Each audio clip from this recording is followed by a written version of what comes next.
Salam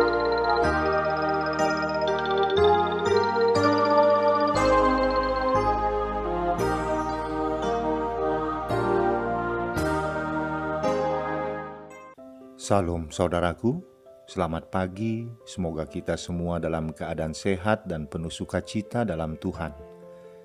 Marilah kita menggunakan waktu sejenak untuk berdoa, membaca dan merenungkan firman Tuhan sebagai sumber kekuatan, inspirasi dan motivasi bagi kita hari ini, Jumat 5 November 2021. Sebelumnya mari kita berdoa. Bapa di surga, kami bersyukur atas hari yang indah ini, hari yang penuh harapan. Kami akan merenungkan firman-Mu. Kiranya Roh Kudus menerangi hati dan pikiran kami, agar kami sungguh memahami firman-Mu. Dalam nama Tuhan Yesus Kristus kami berdoa. Amin. Firman Tuhan yang menyapa kita di pagi ini, Galatia 3 ayat 25. Sekarang iman itu telah datang. Karena itu kita tidak berada lagi di bawah pengawasan penuntun. Demikian firman Tuhan.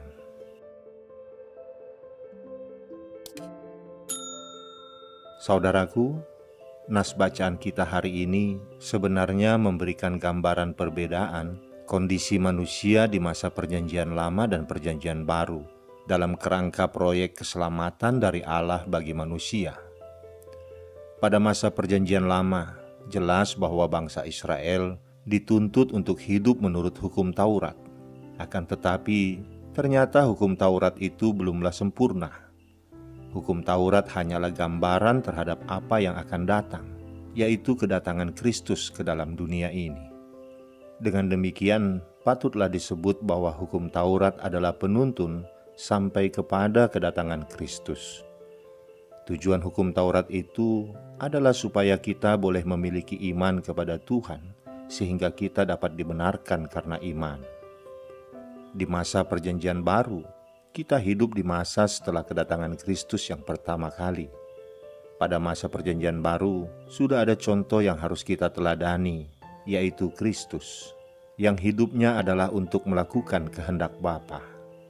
Oleh karena itu, bagi kita yang hidup di masa Perjanjian Baru, iman itu sudah datang. Artinya bahwa mereka yang hidup di masa Perjanjian Baru, termasuk kita ini, sudah bisa memiliki iman yang benar, yaitu iman kepada Allah Bapa melalui Tuhan Yesus Kristus.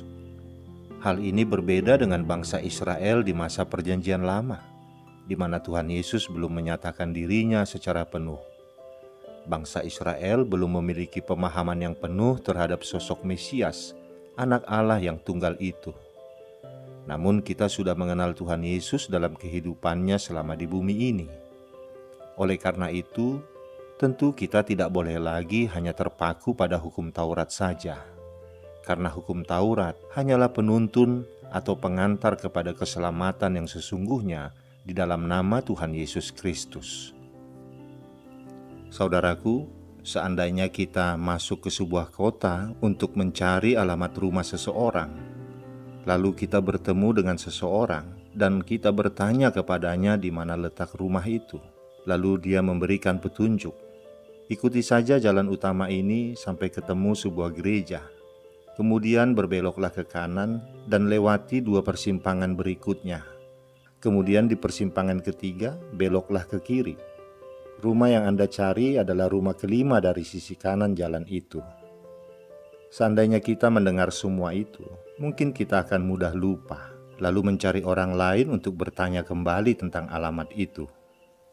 Atau di zaman canggih ini kita menggunakan GPS. Petunjuk GPS itu akan membawa kita ke arah mana kita harus lalui. Namun di beberapa perumahan ada beberapa jalan yang ditutup.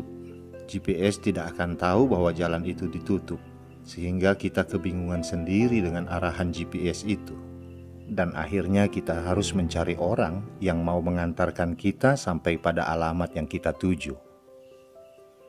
Saudaraku, setelah kita sampai pada tujuan perjalanan, maka petunjuk atau penuntun bukanlah hal yang utama lagi. Kini yang menjadi hal utama adalah aktivitas apa yang akan kita lakukan di tempat itu. Sama seperti pendidikan, Setelah proses belajar selesai, maka sekarang yang menjadi hal yang utama adalah mengaplikasikan apa yang telah kita pelajari itu dalam kehidupan. Fungsi hukum Taurat sebagai penuntun berhenti dengan datangnya Kristus. Tetapi hukum Taurat masih tetap dapat berfungsi di dalam kehidupan seseorang untuk menyadarkan akan dosa dan kebutuhan akan kasih karunia, sehingga mempersiapkan hati untuk berbalik kepada Kristus. Itulah yang Rasul Paulus maksudkan dengan karena iman itu sudah datang, maka kita tidak lagi berada di bawah pengawasan penuntun. Dan di ayat 26 ia mengatakan, sebab kamu semua adalah anak-anak Allah karena iman di dalam Yesus Kristus. Kini Tuhan Yesus menjadi tanda dari suatu kehidupan baru bagi semua orang percaya. Oleh karena itu, hukum Taurat bukanlah ukuran untuk keselamatan. Dalam Kisah Para Rasul 4 ayat 12, firman Tuhan berkata, keselamatan tidak ada di dalam siapapun juga, selain di dalam Dia. Sebab di bawah kolong langit ini, tidak ada nama lain yang diberikan kepada manusia, yang olehnya kita diselamatkan. Saudaraku, dengan beriman kepada Tuhan Yesus, kita akan diselamatkan. Hidup beriman kepada Tuhan Yesus adalah meninggalkan manusia lama kita dan mengenakan manusia baru, meninggalkan perbuatan jahat dan melakukan kehendak-Nya, lalu menikmati hidup bersamanya saat ini dan nanti. Amin. Kita berdoa. Terima kasih Bapa di sorga, Engkau telah memberikan hukum-Mu melalui bangsa Israel tentang apa yang harus kami lakukan agar kami tidak mendapat hukuman dari-Mu. Namun tidak ada satupun yang sanggup untuk melakukan hukum-Mu sehingga kami tidak dapat diselamatkan dengan menjalani hukum itu. Sebab tidak ada yang mampu di antara kami yang melakukannya dengan sempurna. Namun oleh pengasihan-Mu, Engkau memberikan anak-Mu Tuhan Yesus sebagai jalan keselamatan bagi kami, sehingga melaluinya kami orang berdosa ini Engkau selamatkan. Siapa saja yang percaya kepadanya memperoleh keselamatan dari-Mu.